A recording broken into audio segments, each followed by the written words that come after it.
చాలామంది నన్ను ఫ్రీక్వెంట్గా ఒక క్వశ్చన్ అడుగుతూ ఉంటారు, మేడం నేను చాలా హెల్తీగానే ఉంటున్నాను కానీ ఎందుకు మాకు ఫర్టిలిటీ ప్రాబ్లం వచ్చింది అనేసి. హాయ్ అండి, అందరికీ నమస్కారం. నేను మీ doctor B Divyasri, gynaecologist and infertility specialist, Amma hospital and IVF centre, Nellore. So మనకి తెలియకుండానే మనం చేస్తున్న కొన్ని తప్పుల గురించి ఇప్పుడు నేను చెప్తాను. అందులో ఫస్ట్ పర్ఫ్యూమ్స్ అండ్ డియోడ్రెంట్స్, అలానే ఫ్రేగ్రెన్స్తో ఉన్న కాస్మెటిక్స్. ఈ ఫ్రేగ్రెన్సెస్ వల్ల వచ్చే థాలెట్స్ and parabens endocrine disrupting chemicals అనే వాటిని రిలీజ్ చేస్తాయి.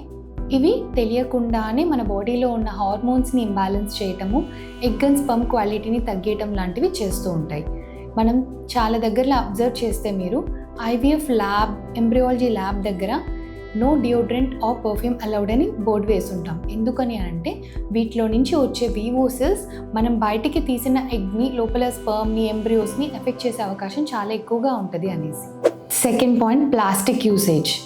ప్లాస్టిక్ అనేది చాలా ఎక్కువగా అందరము డే టు డే బేసిస్లో వాడుతూ ఉంటాం. అది తెలియకుండానే మన లైఫ్ని ఎంత ఎఫెక్ట్ చేస్తూ ఉంటుందో.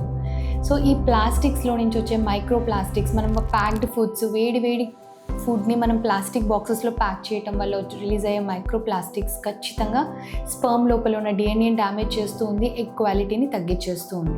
సో ఎవరైతే ఫర్టిలిటీని ప్లాన్ చేసుకుంటున్నారో కుదిరినంత వరకు మీరు ప్లాస్టిక్ని అవాయిడ్ చేసేసి గ్లాస్ కానీ స్టెయిన్లెస్ స్టీల్ వస్తువులు వాడటం కానీ చాలా వరకు బెటర్. నెక్స్ట్ పార్ట్లో ఇంకొన్ని కాజెస్ తెలుసుకుందాం.